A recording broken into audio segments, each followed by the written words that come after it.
Hello बच्चों, ये देखो 6 सितंबर 2020 का क्वेश्चन है। कह रहा है एक स्क्रू गेज है। इस स्क्रू गेज में 50 डिविजन्स है। n इक्वल टू 50 लिख दिया। कह रहा है the circular scale is 4 units ahead, 4 unit ahead है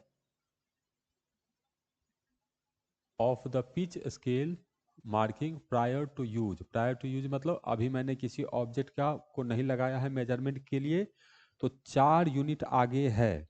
4 यूनिट आगे होने का मतलब हुआ कि ये जो 4 वाला जो लाइन है ये अभी मैच कर जाएगा, ये 0 नीचे चला आएगा और ये 0 हम लोग को क्लियरली विजिबल है। तो कह रहा है the nature of 0 error involve and the least count of the screw gauge are respectively. तो हमें लिस्ट काउंट और एरर के बारे में बताना है। तो यहाँ पे हम लोग को n और p दिया हुआ है, तो यहाँ से हम लोग लिस्ट काउंट कैलकुलेट कर लेंगे। लिस्ट काउंट का फॉर्मूला होता है p डिवाइडेड बाई n, तो 0.5 डिवाइडेड बाई 50।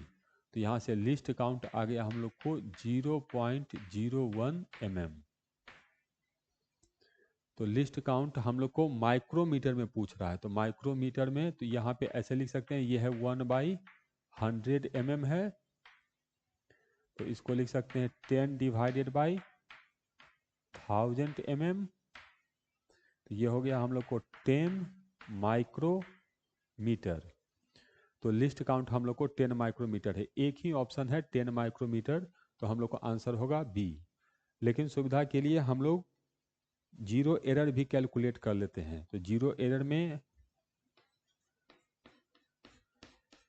अब हमें केवल पॉजिटिव नेगेटिव बताना है। तो जब ये इधर की तरफ स्लाइड करेगा और ये 4 नंबर विजिबल होगा, तो ये स्केल इधर मूव करेगा, तो ये 0 हम लोग को क्लियरली विजिबल होगा। और क्लियरली विजिबल है तो इस केस में 0 एरर पॉजिटिव आएगा। कितना आएगा? तो मेन स्केल रीडिंग है 0 प्लस चौथा नंबर मैच कर रहा है 4 और लिस्ट काउंट है हम लोग को 0.01। ये आ जाएगा 0.04 mm।